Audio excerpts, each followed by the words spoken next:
मेरी वही जात है जो उसकी जात है। ठीक है। मेरी वही बात है जो उसकी बात है। ए बंदे तू क्यों भूल गया, तेरी वही औकात है जो उसकी औकात है। फिर से बोलो। मेरी जो जात है वह उसकी जात है। मतलब मैं किस जात का? उसकी जाति का। ठीक है। एक, मेरी क्या बात है जो उसकी बात है।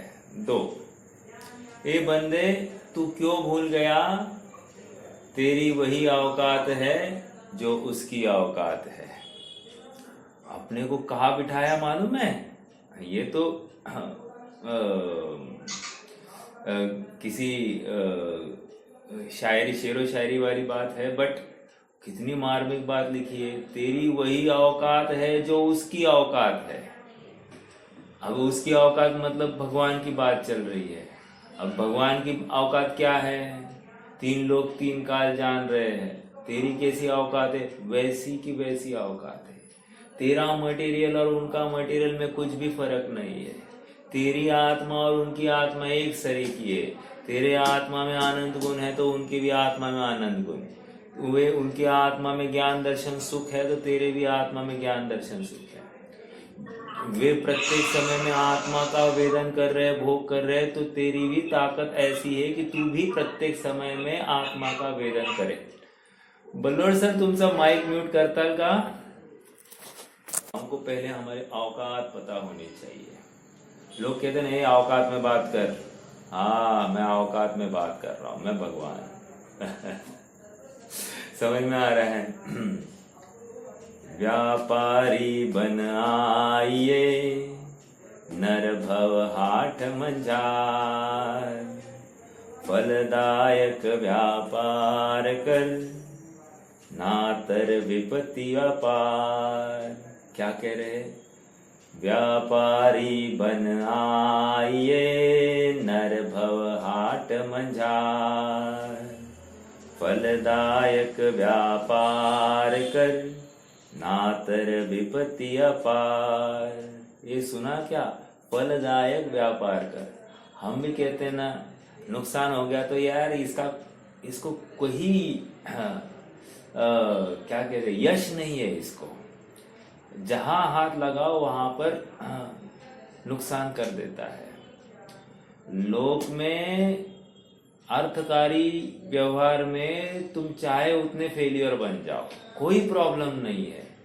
लेकिन मोक्ष मार्ग के व्यापार में तुम 100% सक्सेस बनना, नहीं तो बहुत बड़ा आपत्ति आने वाली है, विपदा आने वाली है तुम्हारे ऊपर। नोट करो इस बात को। व्यापारी बन आइए, नर भव हाट मंझा। हाट मतलब क्या होता है? हाट मतलब घर, झोपड़ा, झोपड़ा। व्यापारी बन आइए, नर भव हाट मंझार, फलदायक व्यापार कर, नातर विपत्ति अपार। गंभीरता भरे ये प्रेरक क्षण थे। आइए अब हम अपनी 228वीं गाथा की चर्चा आगे बढ़ाते हैं। 228वीं गाथा की चर्चा का भाव यह है कि मुनिराज युक्त आहारी है। 227वीं गाथा में अयुक्त आहारी और अयुक्त विहारी कह रहे थे, और यहाँ पर कह रहे युक्त आहारी है। युक्त का अर्थ उचित, योग्य, और युक्त का अर्थ योगी। हाँ, उनका योगी पना आहार लेने पर भी जाता नहीं है, इसलिए युक्त आहारी कह रहे हैं। आइए थोड़ा पढ़ेंगे, गाथा का भाव पाठ करते हैं पहले। कल हमने भाव देखा ही है, स्वामी जी के कुछ भाव रहेंगे तो देखते हैं अपन, है ना। केवल देहो समणो देहेण ममतिरहित परिकम्मो आजुत्तो तं तवसा अणिगुह्य अपणो सत्यम तन्मात्र ही है परिग्रह ममता नहीं है देह में श्रृंगार बिन शक्ति छिपाए बिना तप में जोड़ते। जबरदस्त बातें हैं, कैसे बताए। तन मात्र ही है परिग्रह ममता नहीं है देह में श्रृंगार बिन शक्ति छिपाए बिना तप में जोड़ते। 2 बार बिना बिना है, श्रृंगार रहित और शक्ति छुपाने के भाव से रहित, और आस्ति पूर्वक क्या कह रहे हैं, तप में जोड़ते हैं।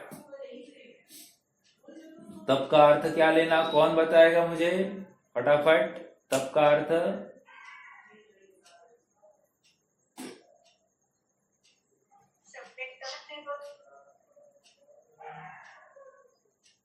नहीं, ये तो मैंने नहीं बताया।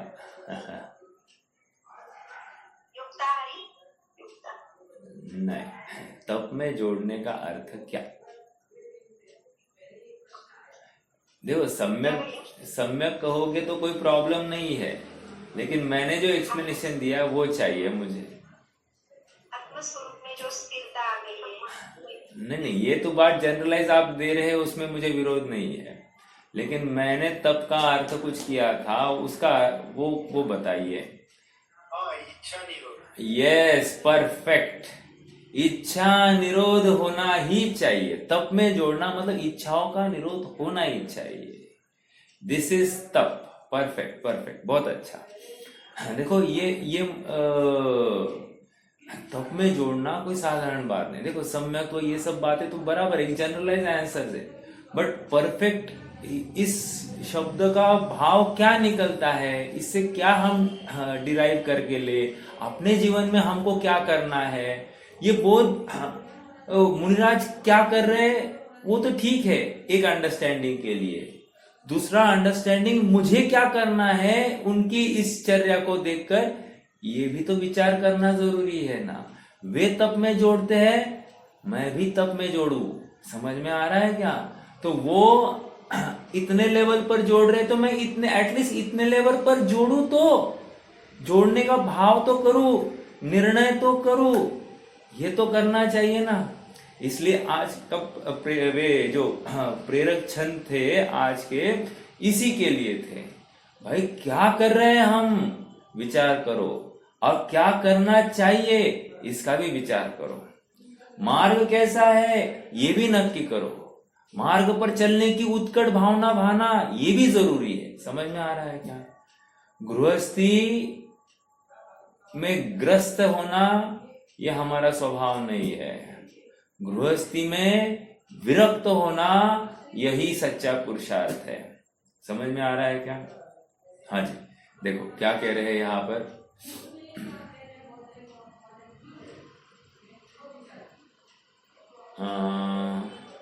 पेज नंबर, हाँ नीचे ही है, स्वामी जी के भाव को पढ़ेंगे 103 पर एकदम बोल्ड में नीचे लास्ट 2 लाइंस।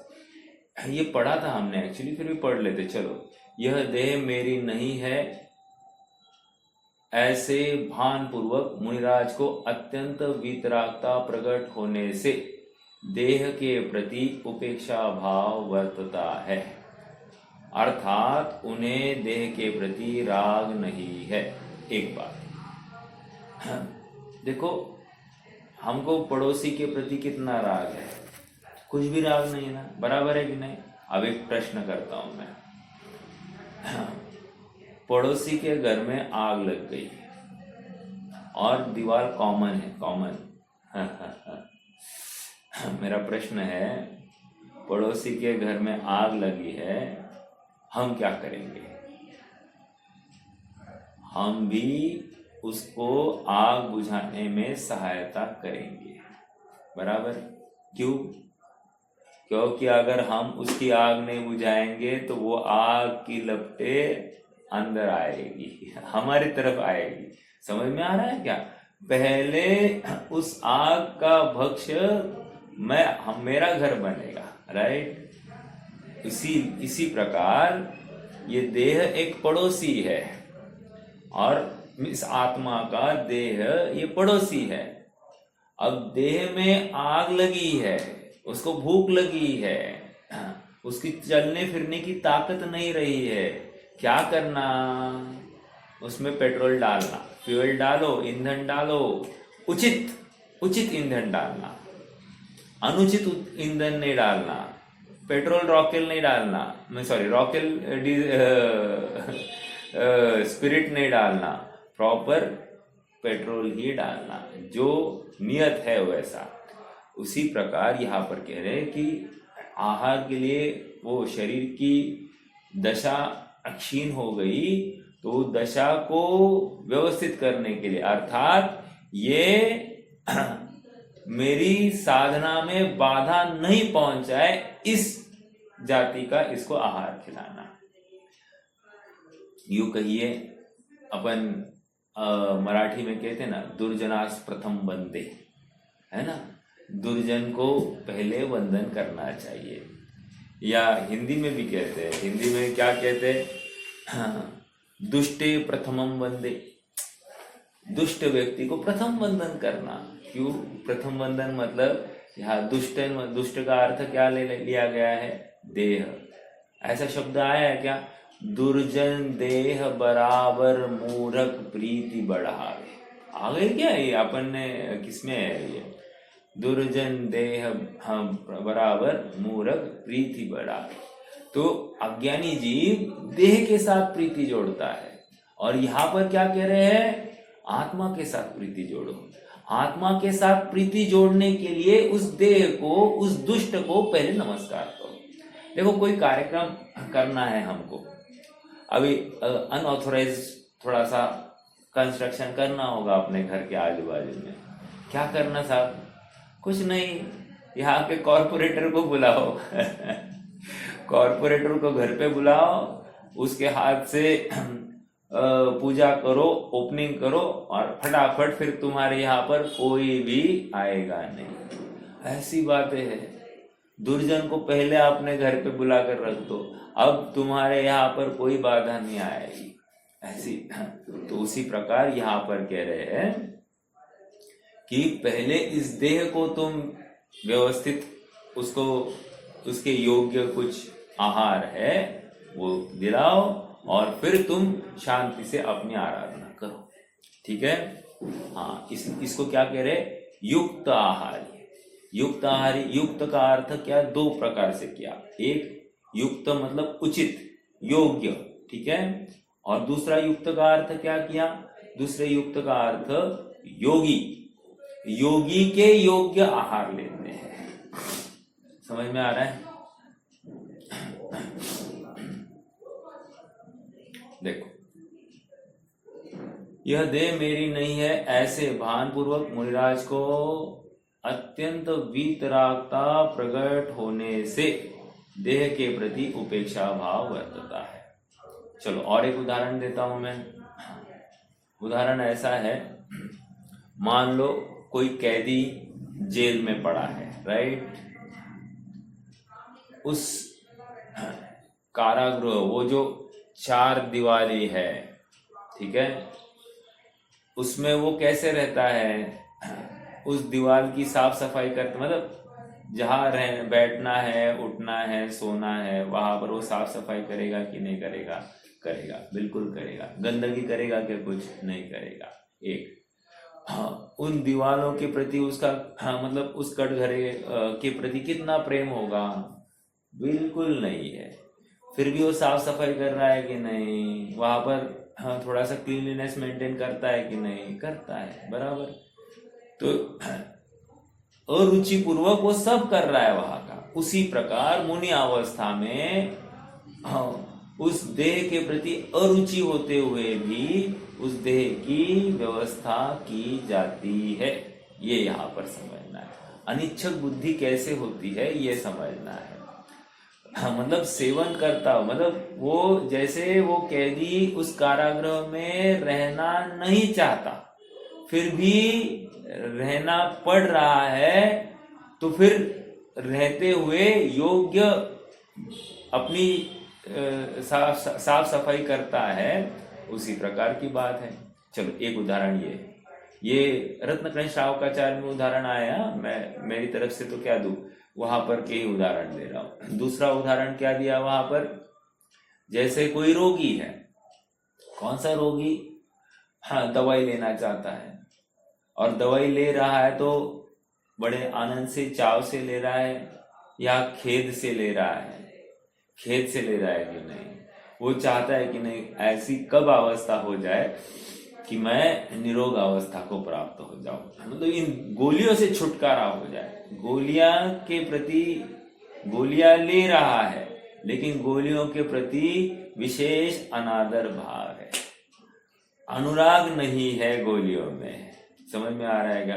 भले ही दिखा रहा है, ए मेरी गोली दे, हाँ मुझे ये लेनी पड़ेगी, लेनी पड़ेगी, लेकिन लेनी पड़ेगी के पीछे का भाव क्या है?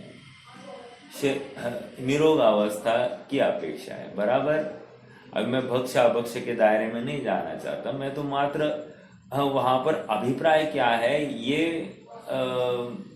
जनाना चाहता हूं। वैसे ही ज्ञानी जीव के वितराग भाव क्यों हुआ है? क्योंकि वे साक्षात देख रहे हैं शरीर व्याधि मंदिरम, एक ये शरीर, इसको थोड़ा सा कुछ दो तो और भूख बढ़ती है, और थोड़ा दो और भूख बढ़ती है, और भूख थोड़ा दो और भूख बढ़ती है, इसकी वासना रुकती नहीं है। समझ में आ रहा है क्या? एक इंद्रिय की व्यवस्था करो, दूसरा इंद्रिय चाव चाव करता है, दूसरे इंद्रिय की व्यवस्था करो, तीसरा इंद्रिय करता है। 6 इंद्रियों को कैसे संभाला जाए, अपने आप में प्रश्न चिन्ह है। और देखो ना, इष्टोपदेश में एक छंद भी है, वहां तो आपदा है, एक आपदा खत्म होती नहीं है तो दूसरी खड़ी हो जाती है, इसलिए इच्छा करना ही व्यर्थ है, ऐसी वहां पर बात है। सेम बात शरीर के प्रति लागू हो रही। एक इंद्रिय का विषय पूर्ण होता नहीं है तो दूसरे इंद्रिय का विषय खड़ा हो जाता है, दूसरे इंद्रिय का विषय की पूर्णता होते ही नहीं तो तीसरा इंद्रिय खड़ा होता है। अब इसी में ये दिन भर घूमता रहता है, घूमता रहता है, घूमता रहता है। थोड़ा भोजन का विचार कीजिए ना, हम भोजन लेते हैं, तीखा खाया तो थोड़ा सा स्पाइसी था, तो हमने क्या किया, इमीडिएटली मीठा खाया या पानी पिया। ये किसकी निशानी थी? ये किसकी निशानी है? ये निशानी हमारे दुख की निशानी है, हमको लगता ही नहीं ये दुख है। समझ में आ रहा है क्या? हमको लगता ही नहीं ये दुख है। बहुत गंभीरता से विचार करना। संसार के दुख विचित्र है। मैं अन्य दुखों की बात तो क्या करूं, जहां पर एक प्राणी, मतलब मनुष्य मांस भक्षण करते होंगे, उनकी क्या बात करूं। वे जो प्राणी मारे जा रहे हैं उनकी करुणा, करुण उनकी पुकार कैसे की जाए, मतलब कैसे व्यक्त की जाए, वो तो है ही है। उनके दुखों का तो कोई पार नहीं है एक। लेकिन हम भी भक्ष्य के नाम पर जो खाते हैं, आपको क्या लगता है कि कितनी हिंसा होती होगी? अरे इसमें भी असंख्यात जीवों की हिंसा हो रही है, जल से लेकर, अग्नि से लेकर, हमारी सब्जियों के से लेकर, सब में तो लगी है कि नहीं? जो अनाज पका है उसमें भी तो बनने से लेकर कितनी हिंसा हुई है। इन सारी हिंसाओं का हमारे माथे के ऊपर भार है। समझ में आ रहा है क्या? तो ऐसा नहीं समझना कि हम भक्ष खाने लग गए मतलब हिंसा से बच गए। नो नो नो नो, महाहिंसा है। अब विचार तो करो, वहां हल चला होगा, कितने ही तो पंचेंद्रिय जीव मर गए होंगे, पानी बरसा होगा, पानी बरसने से, वातावरण बदलने से कितने जीव मिट्टी के मर गए होंगे, या फिर बाढ़ आ गई होगी तो कितने जीव मर गए होंगे। पानी में अपने आप जो नदी का पानी लिफ्ट करके लाया जाता है उसमें कितने जीव अपने आप मर जाते हैं क्षेत्र बदल जाने से। सब विचार करना, पंप चलता है जोर से, आदि आदि सब बातें।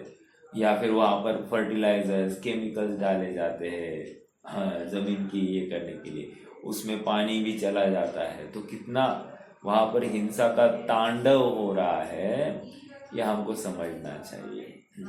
एक बूंद में जब हम असंख्यात जीवों की हिंसा कह रहे हैं, खेती के लिए कितना पानी का व्यय हो रहा है, और हमको लगता है कि हम सूखा अनाज खा रहे, मतलब कोई हिंसा नहीं हो रही। नहीं, वो हिंसा पहले दिन से चालू हो गई है और हमारे मुख में जाने तक हिंसा ही हिंसा हो रही है, हमको भान नहीं है उसका।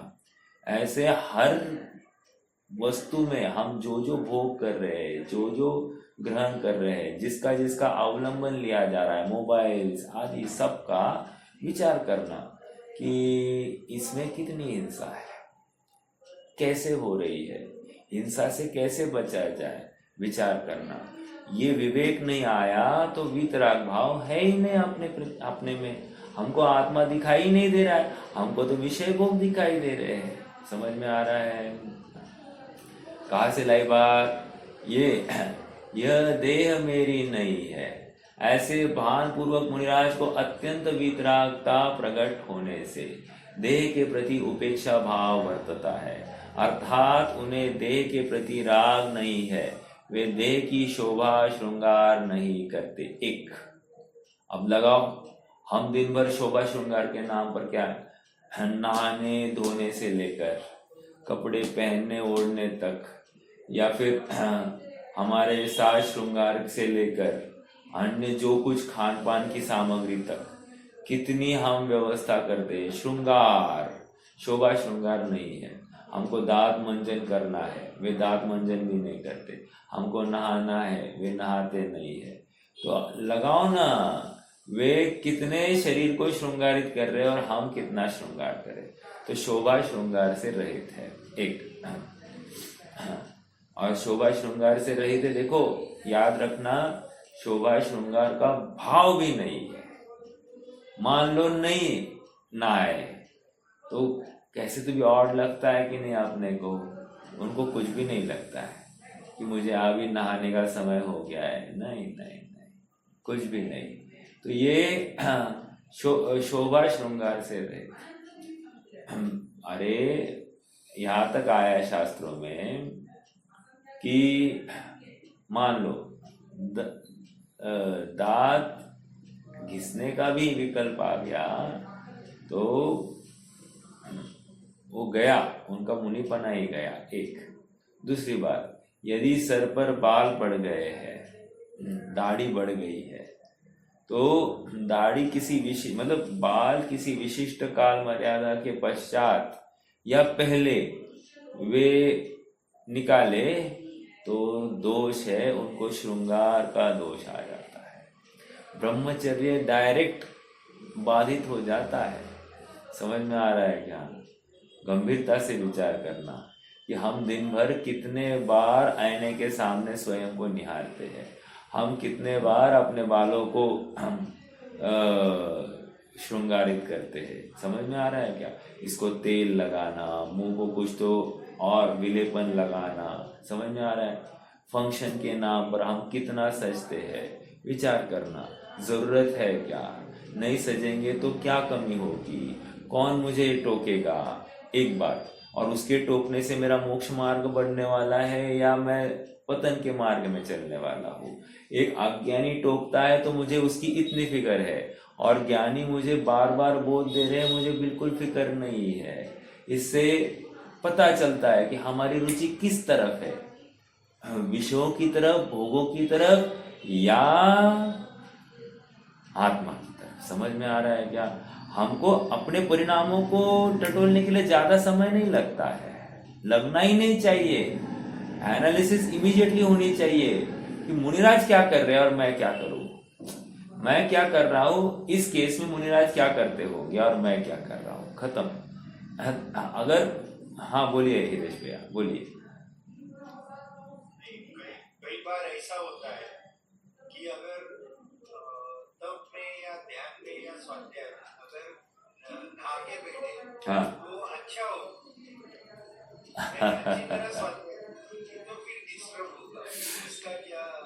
हाँ, ये ऐसा है ना भैया, ये अपनी झूठी मन की वृत्ति है। देखो एक बात और विचार करने योग्य है, गृहस्थों को यथा योग्य शुद्धि पालन करने की आज्ञा दी गई है। मैं विरोध नहीं कर रहा हूँ, है शुद्धि है, क्योंकि मुझे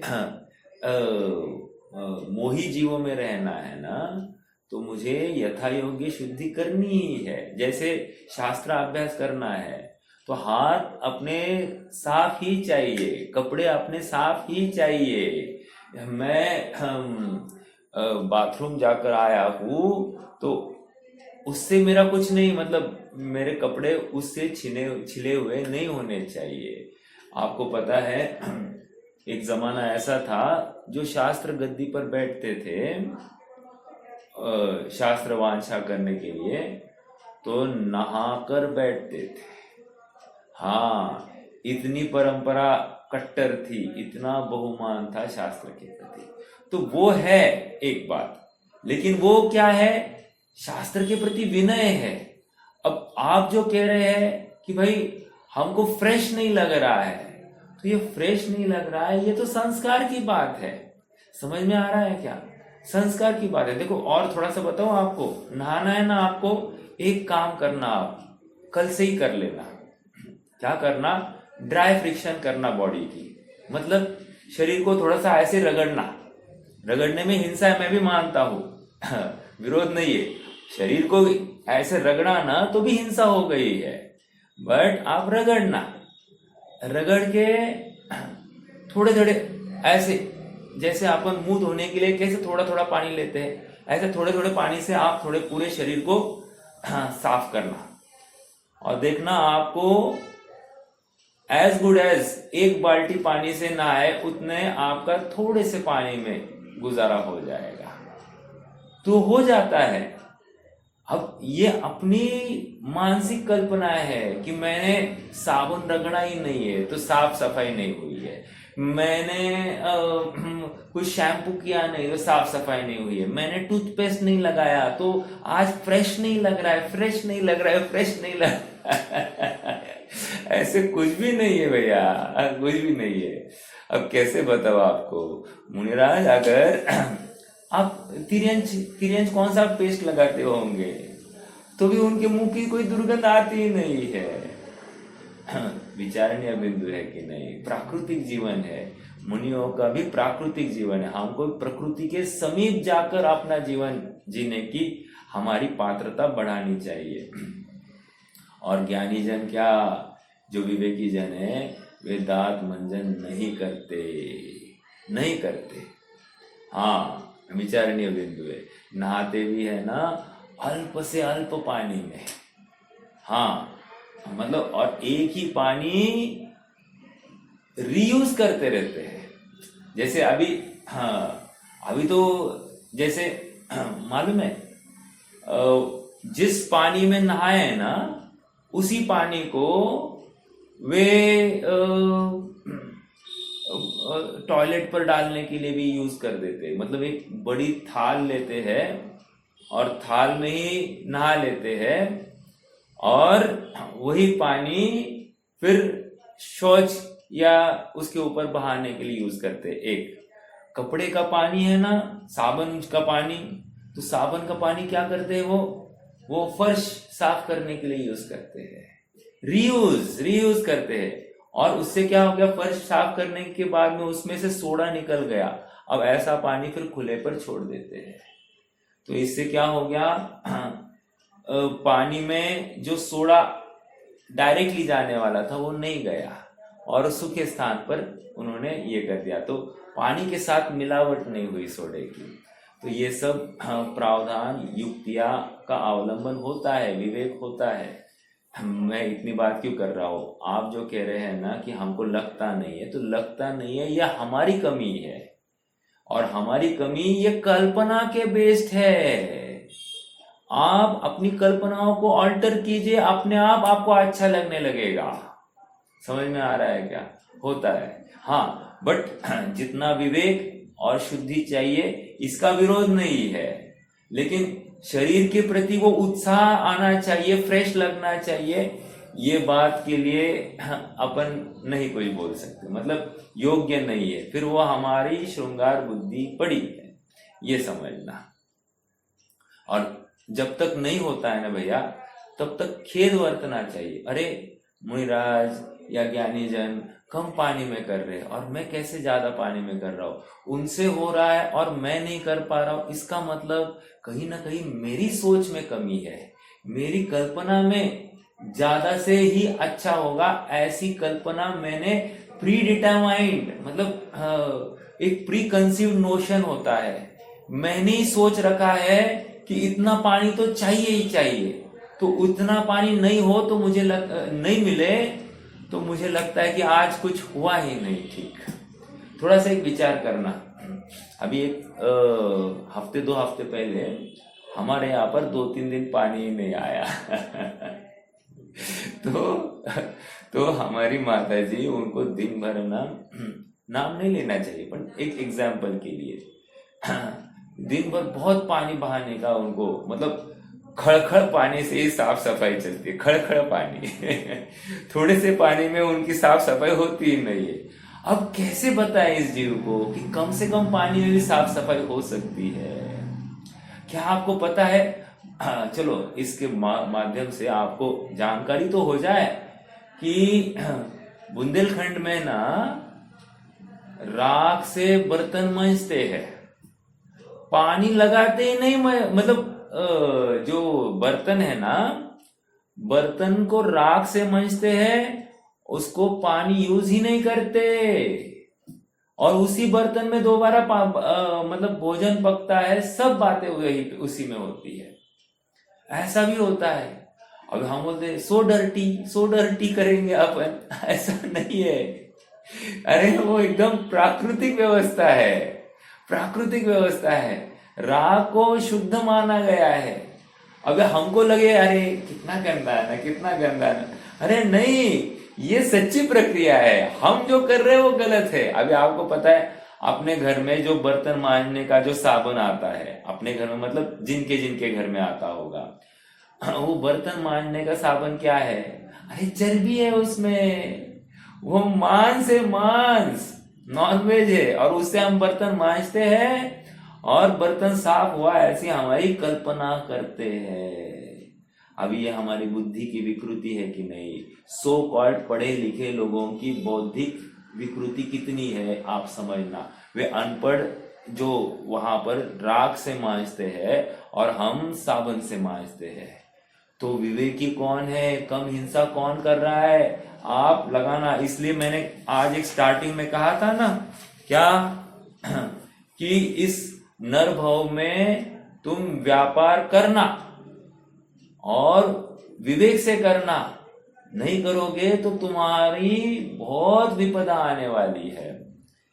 व्यापारी बनाइए नर भव हाट मंजार, फलदायक व्यापार कर नातर विपत्ति अपार। क्या बड़ी बात है ना ये, मतलब हमारा कितना विवेक जरूरी है ये हमको समझ में आ रहा है कि बर्तन साफ हुआ ही नहीं, बर्तन साफ हुआ ही नहीं, ये मतलब this is all mental game. वो आता है ना, मैं भूल रहा हूं, वस्तु हमको वैसी दिखती है जैसे हम देखते हैं। क्या कहा फिर से? हमको हम फ्रेश नहीं है ऐसा जब तक हम स्वयं को कहते रहेंगे ना, तब तक हमको वो फ्रेशनेस फील होगा ही नहीं, क्योंकि हमने एक प्री कंसीव्ड एक बैरियर लगा दिया है, नहीं इसके बिना हम हो ही नहीं सकते। तो हमारा ही एक नोशन है, उस नोशन को हमको ही ठीक करना है। परसों दिन मुकेश भैया भी पूछ रहे थे कि भाई हमको विकृति हो गई, विकार हो गया, तो क्या करना?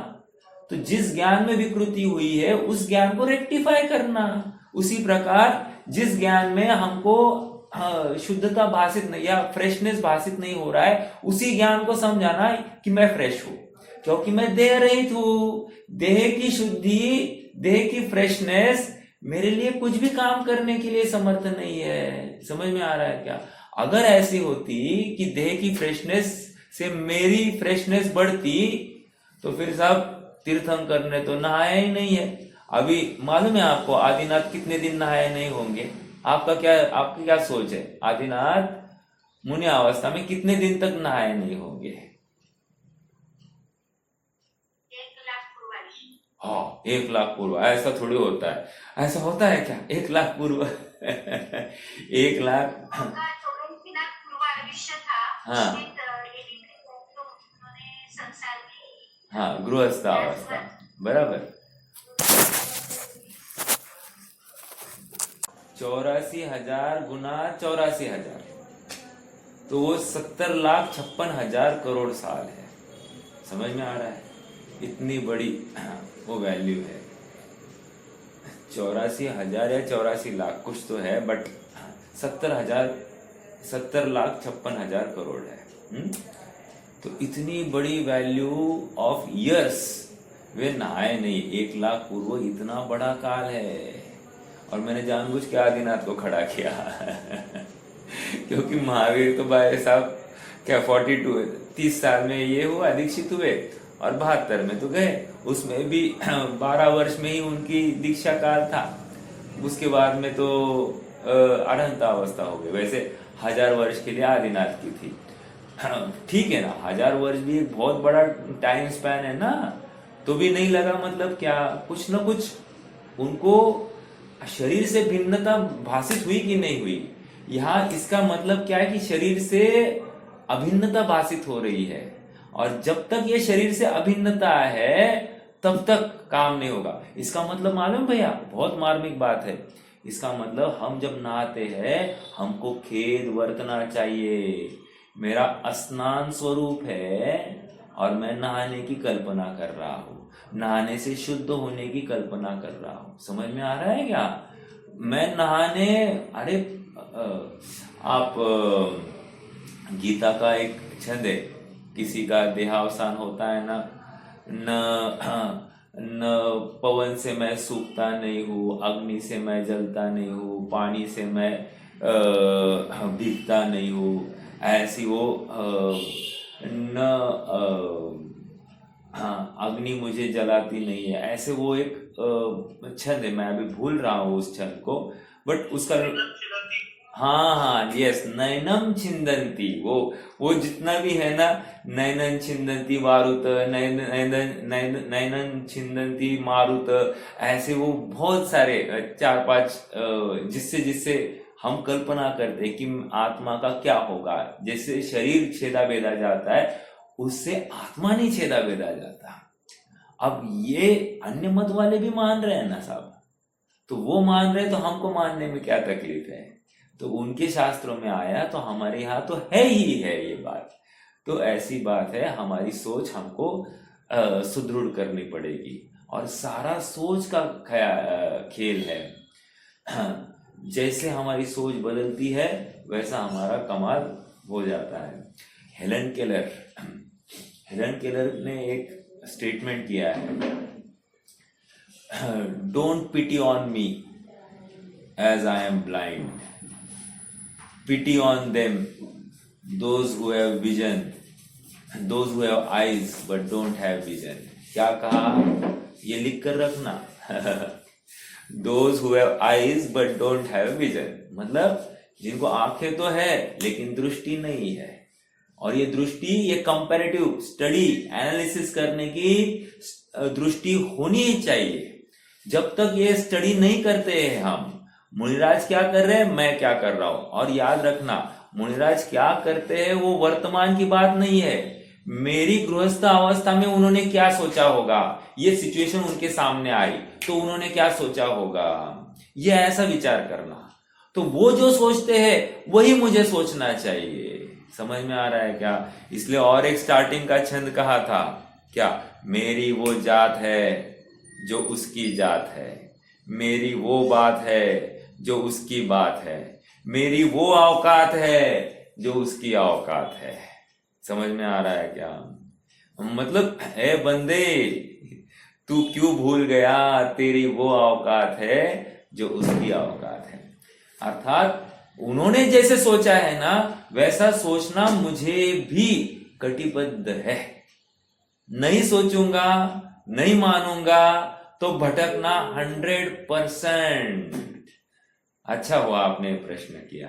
मतलब क्या है, अपनी मानसिक दुर्बलता को पहले व्यक्त होना चाहिए। एटलीस्ट इस माध्यम से हम कहाँ कम है इसका एनालिसिस तो हो जाए।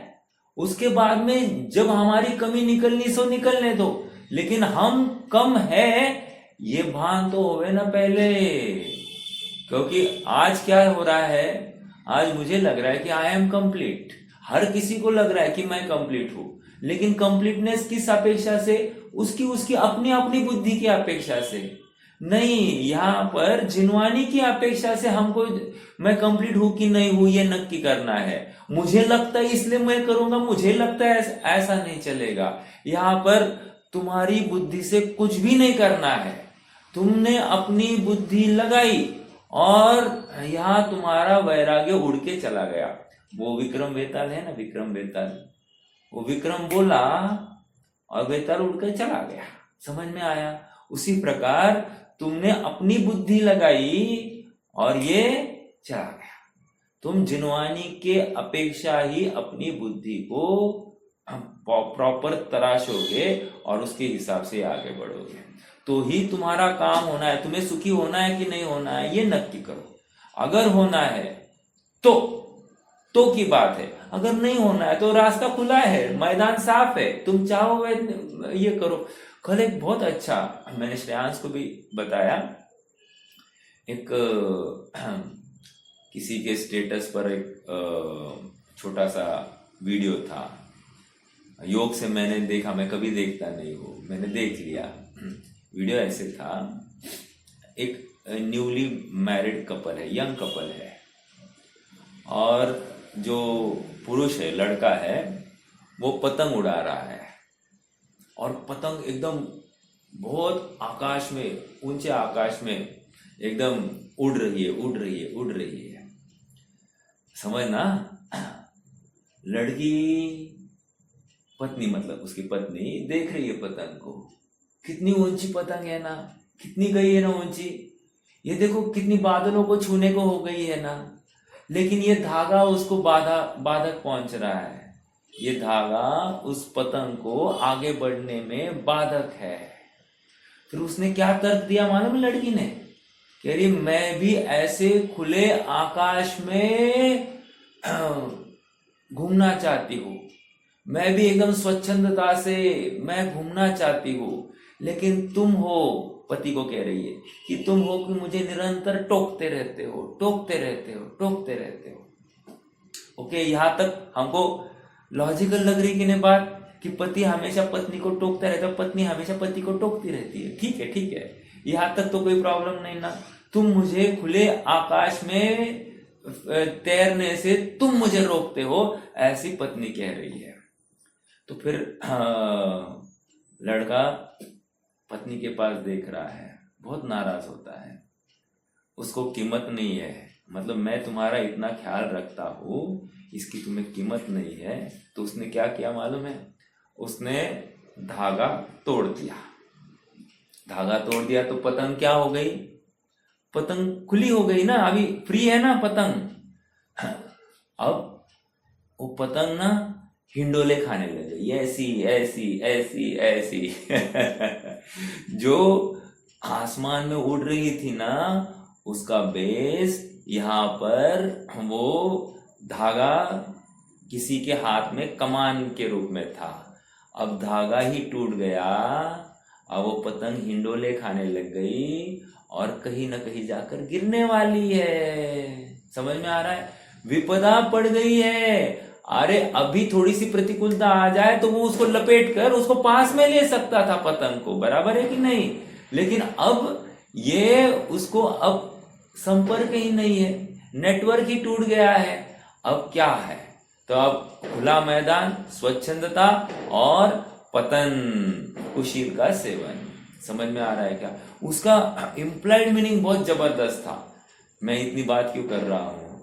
अरे हमारे यहाँ पर भी एक छंद आया है ना, डोरा सहित सुई नहीं खोती गिरे चाहे वन भवन, है ना वो?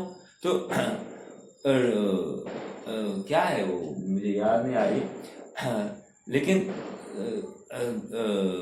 संसार सागर पार हो सूत्र से बंधे श्रमण, मतलब सूत्र से, जो जिनवानी रूपी सूत्र से बंधा है ना वही पार होगा, और वो कहीं मतलब भटकेगा नहीं।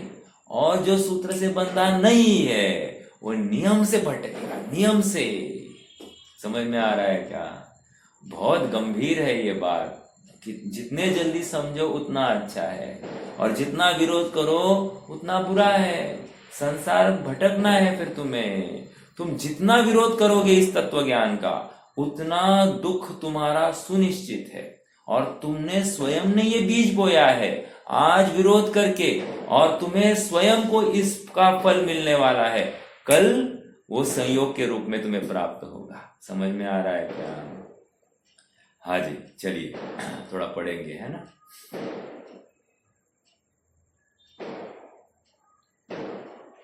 हाँ, वे देह की शोभा श्रृंगार नहीं करते। यहां से हम कितना फैल गए, कितना वो विषय कितना बड़ा है, पेटा कितना बड़ा है, अपने हम कहा गलत है इसका पहले तो नक्की करे। मुनिराज श्रृंगार नहीं कर रहे और मैं श्रृंगार कर रहा हूं, तो श्रृंगार करने का भाव वो खेदजनक लगना चाहिए कि नहीं लगना चाहिए? मुझे तो ये कहना है।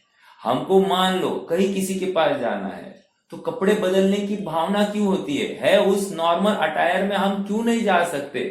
तन ढकना इतना ही प्रयोजन है कपड़े का, और कुछ नहीं। तुम सुंदर दिखने के हेतु तुम जाओगे तो नहीं चलेगा। अरे एक विद्वान थे, फूलचंद जी सिद्धांत शास्त्री, इतना प्रकांड विद्वान, इतना प्रकांड विद्वान, आपको क्या कहूं। उन्होंने धौला के 39 उसके भाग है, उन सब का हिंदी अनुवाद किया है। मतलब धौला की टीका अपने आप में कठिन, और एक एक भाग 400-400 500-500 पेजेस का, और हमारे हैंडराइटिंग वाले 400 पेजेस नहीं, जैसा ये लिपि जो प्रिंटेड है ना, ये प्रिंटेड फॉर्म के 400-500 पेजेस। अब ऐसे के उन्होंने कितने 39 वॉल्यूम्स के उन्होंने हिंदी अनुवाद किए हैं। आपको क्या लगता है ये आदमी कैसा रहता होगा? आपको क्या लगता? अरे इसके बटन ऊपर नीचे थे, मतलब फटी कमीज फटी। ऐसा आदमी जिनवानी का संरक्षक है, वो सेवा कर रहा है, उसने समर्पण किया है। आज उनके बदौलत हमारे पास में वो धौला का हिंदी अनुवाद अवेलेबल है। नहीं तो हमको क्या खाक समझती हो प्राकृत की बातें, समझ में आ रहा है, या संस्कृत की बातें नहीं समझती। ऐसे ऐसे विद्वान होकर गए हैं। आप गंभीरता से विचार तो करो, कैसी जिनवानी की सेवा की जाती है। ये एक अधम उदाहरण है, वह उत्कृष्ट उदाहरण है। समझ में आ रहा है? तो उनके पास में ना जेकोबी नाम के एक फिलोसोफर आए थे, और हरमन जेकोबी, उन्होंने इनको पूछा कि हिंदू धर्म में और जैन धर्म में क्या डिफरेंस है, अंतर पूछा। क्योंकि उन्होंने अपने फिलोसॉफी में लिख दिया था जैन धर्म हिंदू धर्म का भाग है, उसमें कुछ भी अंतर नहीं है, इसी का अंश है, ऐसा बोल दिया था। तो इन्होंने शर्त लगाई, यदि मैं 1 मिनट में तुम्हें समझाऊं तो क्या तुम जैनत्व अंगीकार करोगे? तो जेकोबी बोला हाँ अंगीकार करूंगा। देखो कैसे इतने रुचिवंत होते हैं विषयों के, तत्व के, तर्क के। तो इन्होंने इतना ही बोला, वस्तु स्वातंत्र्य यह जिनवाणी का जिनागम का प्राण है। प्रत्येक वस्तु स्वतंत्र है, स्वाधीन है। हिंदू धर्म ऐसा नहीं मानता, सब आधीन मानते हैं उस ईश्वर के। खत्म। इतने में उसने जिनवाणी को, जिन वचन को और अन्य वचन को अलग कर दिया। समझ में आया? एक झटके में एक बस वस्तु स्वातंत्र्य। अब वस्तु स्वातंत्र्य का पेटा इतना बड़ा है, इतना बड़ा है, पूरी जिनवाणी उससे ही भरी है। और बस एक शब्द में पूरा खेल हो गया। जिनवाणी और अन्य वाणी से एकदम डिफरेंशिएट। वस्तु स्वातंत्र्य, प्रत्येक वस्तु स्वतंत्र है, स्वाधीन है, अपना अपना अर्थ क्रियाकारित्व स्वयमेव करती है, अन्य किसी के भरोसे वो है ही नहीं वो वस्तु। मैं दुखी हूं ना तो इसका कारण मैं ही हूं, मैं सुखी हूं ना, सुखाभास, तो भी उसका कारण मैं ही हूं, और मैं परमार्थ सुखी हूं ना, उसका भी कारण मैं ही हूं। आहा, अन्य कोई नहीं है। अब लगाओ ना, अब सुखी होने के, ये दुखी हो रहा है, दूसरे को देखेगा नहीं देखेगा, सुखाभास हो रहा है, दूसरे को देखेगा नहीं देखेगा, और परमार्थ सुखी है तो दूसरी तरफ देखेगा नहीं देखेगा। ये है अपना जैन धर्म। समझ में आ रहा है क्या? ये ऐसा समर्पण बहुत जरूरी है। देखो क्या कह रहे हैं, निज आत्मा की शक्ति को छिपाए बिना तप में लीन होते हैं, लीन रहते हैं। और तप मतलब इच्छाओं का निरोध। 100% यही है। समझ में आ रहा है क्या? क्योंकि देखो ना, खाने पीने की मात्रा हर किसी की अपनी अपनी अलग होगी, बराबर है कि नहीं? देखो हमको चौके में जाते हैं, चौके में जाते तो हमको क्या लगता है, आज भोजन में क्या बना, ये बना कि नहीं बना, ऐसा बना कि नहीं, इस टाइप से हुआ कि नहीं हुआ, होता है कि नहीं होता है, एक बात। दूसरी बात, बहुत दिन हो गए दाल बाटी नहीं हो गई है तो दाल बाटी हो जाए, बहुत दिन हो गए ये पूरन पोली नहीं हुई है तो पूरन पोली हो जाए, बहुत दिन हो गए लड्डू नहीं बने तो लड्डू हो जाए, बहुत दिन हो गए सेव नहीं बने तो सेव हो जाए। अरे मतलब ये अपने चौके को शुद्धि के नाम पर होटल बनाना दिया है इसने।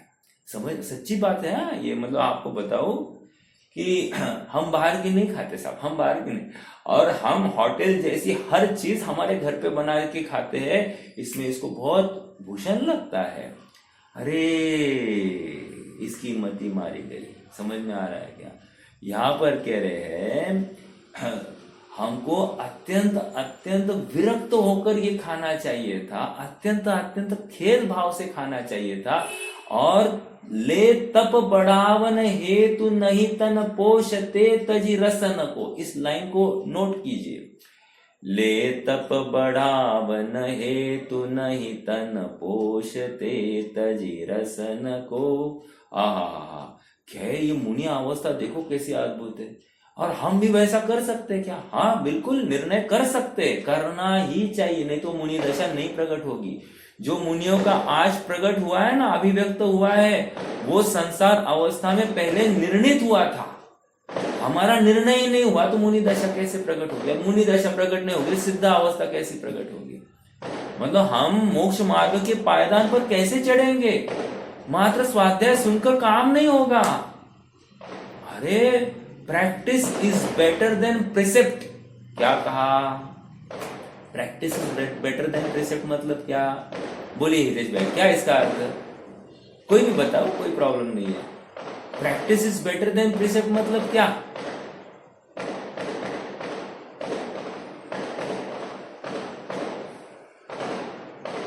क्या बात है? अरे प्रैक्टिस मतलब आप स्वयं। हाँ बोलिए, बोलिए मुकेश भाई।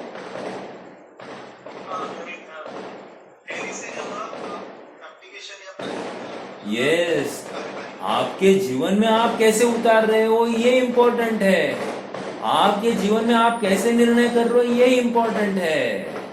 अने हमारे यहाँ पर ऐसा कहा है वैसा कहा है सबको सुनाते जाओ, या फिर अपने यहाँ पर ऐसा है, इतना इतना जानकारी हो गई, हो गया आपके अपना काम। नहीं नहीं नहीं, अब जानकारी होने के बाद में इसका एप्लीकेशन इम्प्लीमेंटेशन कैसे हो इसका विचार होना ही चाहिए। तो ही हमको वो बहाव भगवान की देशना के, भगवान की आज्ञा हमको समझ में आई है, ये समझा जाएगा। हाँ, ये सब मुनियों के करने योग्य काम है। तुम्हारी भूमिका कौन सी बड़ी है ये देखो। डायरेक्टली क्या आते हैं, उपेक्षा करते हैं, तुम्हारी भूमिका कहाँ बड़ी है। अरे भूमिका बड़ी नहीं तो बढ़ाने के लिए प्रेरणा करो ना। तुम क्यों उसकी भूमिका खींचने के पीछे पड़े हो। तुम्हारी भूमिका नहीं बड़ी है तो तुम ये कर सकते हो अपराध, ऐसा हम क्यों कहते हैं। ऐसा बिल्कुल नहीं कहना। ओ, इसमें तो पाप है ही है, ये तो करने योग्य बात है ही नहीं। सच्चा काम तो तत्व चिंतन, तत्व निर्णय करने ही योग्य है। समझ में आ रहा है। देखो क्या कह रहे हैं, आहार अथवा देह का एक रजकन भी मेरा नहीं है, ऐसे भान सहित। लगाओ ना, ये विचार तो करो, आंखें बंद करो, शांति से चिंतन करो। आहार का एक कण भी मेरा पोषण करता नहीं। मेरा मतलब निशुद्धात्मा का, चैतन्य आत्मा का यह रजकन एक किंचित मात्र भी पोषण नहीं कर रहा है। ओ, मेरा पौरुष, मेरा बल, मेरा वीर्य मेरे आधार से, मुझ में से प्रकट होता है, बाहर से नहीं आता है। आहा, और मैं समझ रहा था, मैं क्या समझ रहा था, भोजन से ताकत आती है, उत्साह आता है, उमंग आती है, स्वाध्याय में मन लगता है, नहाने से फ्रेश लगता है। ये सब क्या हो गया, ये पर से अपना कार्य होना माना। और यहाँ पर कह रहे स्व से ही कार्य होता है, ये पहले मान। ओहो, और नहीं सद पा रहा है ना तुम्हारा, उसको कमजोरी मानो। समझ में आ रहा है कि नहीं। कमजोरी की दवाइयां देंगे हम तुम्हारी कमजोरी दूर करने की, लेकिन पहले इस रोग को उखाड़ फेंको। क्योंकि ये रोग नहीं घलाओगे ना तुम, तुम्हारी ये मान्यता नहीं बदलेगी ना, तुम्हारी दृष्टि नहीं बदलेगी ना, तो तुम्हें यथार्थ दिशा में भी चलना नहीं आएगा। दृष्टि बदलते ही दिशा भी बदल जाती है, अर्थात यथार्थ दिशा में चल सकता है। हाँ जी। देखो, आगे बढ़ते हैं, समय तो होने आ गया है। आहार अथवा देह के एक रजकन भी मेरा नहीं है, ऐसे भान सहित यथार्थ ज्ञान करते हैं। कौन? मुनिराज। तो हमको करना कि नहीं करना, हमको मुनि बनना कि नहीं बनना, वे पूर्ण कर रहे हैं तो हम एक देश तो करे, निर्णय तो करे। हाँ, उन्हें तो अंतर में आनंद का शांत रस उछल रहा है। मैं गायक हूँ और देहादि समस्त परगे है। अब जैसा ये चिंतन वो कर रहे हैं ना, ऐसा ही चिंतन मैं भी कर सकता हूँ। क्या प्रॉब्लम है? कोई प्रॉब्लम नहीं है, कोई प्रॉब्लम नहीं। मैं जहां पर हूँ, जिस अवस्था में हूँ, ऐसा निर्णय कर सकता हूँ। अरे अनंत अनंत जीवों ने ऐसा निर्णय अत्यंत अत्यंत प्रतिकूल अवस्था में किया है। देखो ना, वे नारकी इतनी प्रतिकूलता में वहां पर बैठे हैं, तो भी मैं गायक हूं और ये देह जो है ये पर है, पुद्गलमयी है, ऐसा निर्णय करके वे सम्यक तो प्रकट कर रहे हैं नारकी। ओ, ये तिर्यंच देखो, शरीर भिन्न है, आत्मा भिन्न है, ऐसा निर्णय करके सम्यक तो प्रकट कर रहे हैं। अब वो कर पा रहे हैं इतनी प्रतिकूलता में, और हम इतनी अनुकूलता में गाफिल रहे। ये समझदारी नहीं है। समझ में आ रहा है क्या? यह मनुष्य भाव गाफिल रहने के लिए नहीं है, जागरूक होने के लिए है। विचार करना। आगे रुक, एक मिनट ना, थोड़ा सा पढ़ लेते हैं और फिर रुक जाते। इतना पैराग्राफ। मैं गायक हूँ, देहादि समस्त परगे है, मैं उन गेयों का नहीं हूँ और वे गे मेरे नहीं है। इस प्रकार देह और परगे दोनों की भिन्नता का भान करके अंतर आनंद के अनुभव में ठहरते हैं। समझ में आ रहा है क्या? ऐसा, इसी को भेद विज्ञान कह रहे हैं, इसी को तत्व निर्णय कह रहे हैं। तत्व निर्णय और क्या होता है जी? यही तो होता है, शरीर भिन्न आत्मा भिन्न, दोनों भिन्न भिन्न है। हाँ, ये समस्त पर संयोग जो है वो मुझसे पृथक है, ये मेरे लिए सुख का कारण नहीं, दुख का कारण नहीं, ये मैं नहीं। ऐसा जिस समय निर्णय होगा उसी समय तो मैं जो हूँ उसी में अपनत्व होगा। ठीक है, चलिए ऐसा चिंतन हम निरंतर बढ़ाएं, निरंतर स्वयं करें।